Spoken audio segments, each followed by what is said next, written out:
Hi guys, hi guys, कैसे हैं आप सभी लोग।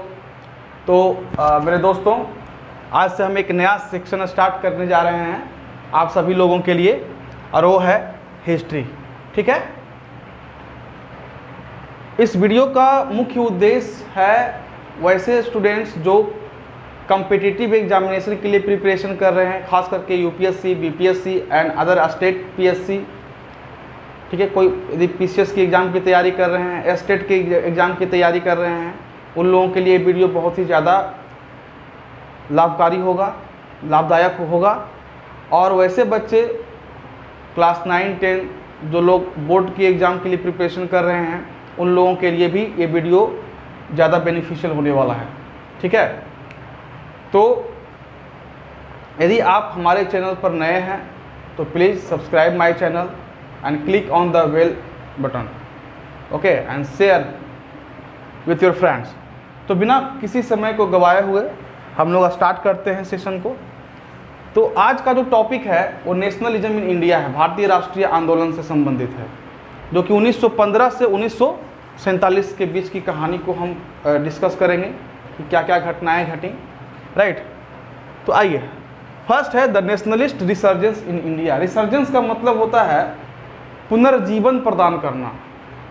भारत को एक पुनर्जीवन देने की आवश्यकता पड़ गई।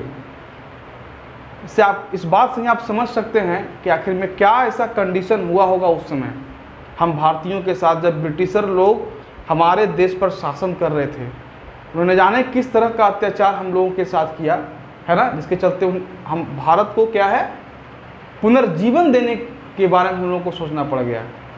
एक नया इंडिया का निर्माण करने के बारे में हम लोग सोचने के लिए बाध्य हो गए। तो आइए चलते हैं, देखते हैं। तो देखिए, ये रिसर्जेंस क्यों हुआ, पुनर्जीवन की क्यों आवश्यकता पड़ गई, इसके पीछे वजह है। पहला वजह है, फर्स्ट रीजन है पोस्ट वार इकोनॉमिक हार्डशिप। विश्व युद्ध 1914 to 1918 the first world war was going on. प्रथम विश्व युद्ध जो है 1914 से 1918 तक चला। ये देश विश्व का सबसे पहला ऐसा वार था जो काफ़ी लंबे समय तक चला, और इस युद्ध से बहुत सारे लॉस हुए, बेनिफिट नहीं हुआ, लॉस ही लॉस हुआ। कोई भी यदि युद्ध होता है तो उससे बेनिफिट होने के चांसेस बहुत कम होते हैं, बेनिफिट से ज़्यादा लॉस होता है, क्षति होता है। तो आइए देखते हैं कॉजेज। तो post war economic hardship. India contributed in men and money towards the British war. Bharat जो है मनी और मेन दोनों से जो है ब्रिटिश का साथ दिया, ब्रिटिश को मदद किया। Okay. And thousands of Indian they were not killed but they were died in that first world war. Okay. Thousands of Indian. Food supplies, ammunitions, है ना। एम्यूनिशन का मतलब क्या होता है, एम्यूनिशन का मतलब हथियार होता है। फूड सप्लाई एंड एम्यूनिशन, आर्मीज की, ये सभी के सभी कहाँ से आ रहे थे, कहाँ से ब्रिटिशर लोग मेंटेन कर रहे थे। ये सभी के सभी चीज़ें जो है ब्रिटिशर मेंटेन कर रहे थे only by raising the taxes in India, है ना। भारत में क्या किया, उन्हें टैक्स को इंक्रीज कर दिया, ठीक है, अपनी कंपनसेशन के लिए। When the war ended, all sections of Indian population were experiencing hardship on various fronts, right? जब विश्व युद्ध की समाप्ति हुई दोस्तों, तो क्या हुआ, हर एक सेक्शन के लोग, समाज में जितने सेक्शन के लोग रहते हैं, देश में जितने सेक्शन समुदाय के लोग रहते हैं, सबको कुछ न कुछ जो है समस्याएं आई। राइट। तो क्या क्या है, इंडस्ट्रियलिस्ट की बात करते हैं, इंडस्ट्री के क्षेत्र में बात करते हैं। तो क्या हुआ, ब्रिटिशर ने एफडीआई को बढ़ा दिया, फॉरेन इन्वेस्टमेंट को बढ़ा दिया, फॉरेन डायरेक्ट इन्वेस्टमेंट का रेट को ही बढ़ा दिया, है ना। कि भाई इसके चलते क्या हो सकता है कि ब्रिटिशर अपने इंडस्ट्री को जो है यहाँ पर मजबूत करे और भारतीय इंडस्ट्री को दबाया जा सके, कुचला जा सके सही से। ठीक है।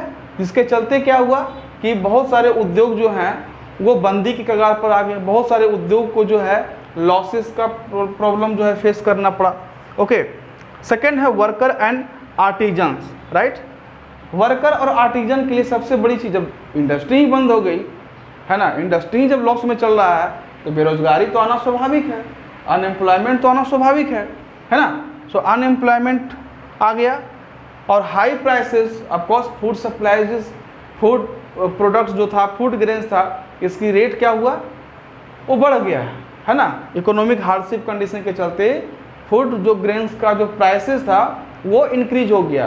तो भाई वर्कर्स लोग तो पुअर थे है ना, उन लोगों को एक्सेस करना अधिक प्राइसेस पे ये थोड़ा सा दुर्लभ काम था, बहुत ही डिफिकल्टी वाली बात थी। थर्ड कैटेगरी आता है पीजेंट्री का।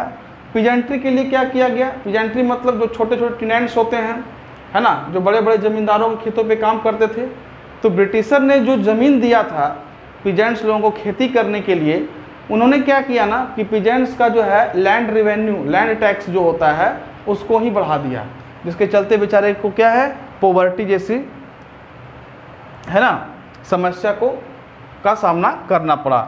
एजुकेटेड अर्बन क्लासेस की बात करते हैं, फोर्थ सेक्शन ऑफ पीपल के लिए हम बात करते हैं, तो educated urban people, educated of course रोजगार में थे उस समय है ना, ब्रिटिश जो ऑफिसर्स होते थे वहाँ पर वो लोग काम करते थे, लेकिन इकोनॉमिक हार्डशिप कंडीशन के चलते जो है क्या हुआ कि उनको भी जो है बेरोजगारी का सामना करना पड़ा।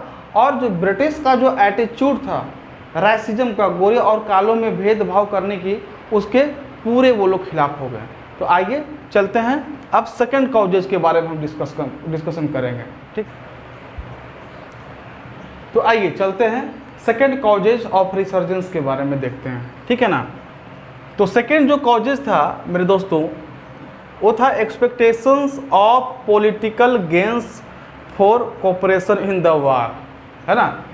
कहने का मतलब है कि जो भी कोऑपरेशन हम लोगों ने किया था ब्रिटिशर्स को है ना, उस कोऑपरेशन से एक एक्सपेक्टेशन था, हम लोग एक आशा कर बैठे थे, हमारे नेशनलिस्ट लोग जो उस समय के नेशनलिस्ट लीडर हुआ करते थे, राइट, उन्होंने एक एक्सपेक्टेशन, एक आशा जो है अपने मन में बना कर रखा था कि शायद युद्ध के बाद जो है हमारे देश की जो कंडीशंस हैं, जो आर्थिक तंगी हैं है ना, और जो डिफरेंट सेक्शंस ऑफ पीपल हैं जो प्रॉब्लम को फेस कर रहे हैं, शायद उसको ब्रिटिशर सुधारने में हमारी मदद कर सके।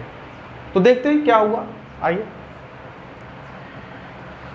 कंट्रीब्यूशन की बात करते हैं है ना। तो कंट्रीब्यूशन जो था इंडियन का to the British war effort that was very huge, है ना, जैसा कि मैंने पहले बताया, मनी से भी और मेन से भी हमने जो है कोऑपरेशन किया ब्रिटिशर्स को, isn't it? And Gandhi and most nationalist, Gandhi ji और भी जो नेशनलिस्ट लोग थे, राष्ट्रवादी नेता थे, उन्होंने क्या किया कि जो कोऑपरेशन था उसको और बढ़ा दिया कि चलो भाई हम और आपको कोऑपरेशन देते हैं। तो कोऑपरेशन में क्या किया उन्होंने कि huge numbers of Indian troops, मतलब भारतीय सैन्य दल जो है, sacrifice their lives on the war fronts. सोचने वाली बात है, a huge number, a large number of Indian troops, right, that were sent as cooperation to involve in the First World War, isn't it? But what happened in that war? A large number of Indian troops, they were sacrificed, है ना, जैसा मैंने इससे पहले बताया first cause में कि large number of people, thousands of people, they were died in the war. Okay. So after the war, there were high expectations of political gains. Political gains means क्या है ना कि राजनीति के माध्यम से जो है कुछ सुधार लाया जा सकता है, ऐसा एक्सपेक्टेशन हमारे नेशनलिस्ट जो थे, हमारे जो राष्ट्रवादी नेता थे, उन्होंने अपने मन में बना रखा था। लेकिन मेरे दोस्तों, मेरे मित्रों, मेरे भाइयों बहनों, ऐसा कुछ भी नहीं हुआ, है ना, ऐसा कुछ भी नहीं हुआ। इवन जो सेना बच गए युद्ध में ना, वो जब भारत लौटे तो उनके ऊपर और रिस्ट्रिक्शन लगा दिया गया, है ना। तो इसके बारे में हम लोग पढ़ेंगे आगे, जब सिपाही म्यूटनी हुआ था, सॉरी सिपाही म्यूटनी नहीं, मतलब वो किसी तरह का राज ना खोल पाए, इस तरह की बातें सामने आई थी, इसलिए रिस्ट्रिक्शन लगा दिया गया था, ठीक है। तो अगले आज यही तक रखते हैं हम लोग। हमने इंट्रोडक्शन कर दिया है, क्लास को स्टार्ट कर दिया है हिस्ट्री का, इजंट इट। और अगले क्लास में हम पढ़ेंगे महात्मा गांधी के कैरियर के बारे में, क्योंकि कैरियर के बारे में जानना बहुत ही ज़रूरी है। वो साउथ अफ्रीका आखिर में क्यों गए, क्या बहुत बड़ा वजह था इसके पीछे, क्या राज छुपा हुआ था, क्यों महात्मा गांधी साउथ अफ्रीका गए, वहाँ उन्होंने क्या एक्सपीरियंस किया, है ना। उनका एक बुक है my experiment with truth, okay, my experiment with truth. उनका उन्होंने एक्सपेरिमेंट साउथ अफ्रीका में कैसे किया। फिर हम लोग तब जा कर के हम लोग पढ़ेंगे कि महात्मा गांधी का इमरजेंस हमारे देश में कैसे हुआ, वो हमारे देश में कैसे वापसी किए और क्या क्या स्टेप उन्होंने लेना शुरू किया ब्रिटिश के खिलाफ। ठीक है, वीडियो को देखने के लिए धन्यवाद। आप लोग कमेंट करके हमें ज़रूर बताएं यदि इस तरह की वीडियो और आपको चाहिए। ठीक है, तो हम वीडियो बनाएंगे। ठीक है, you will motivate to me, आप ही हमारा सफलता का मुख्य द्वार है। ठीक है, so you all will motivate me. Thank you to watch my video.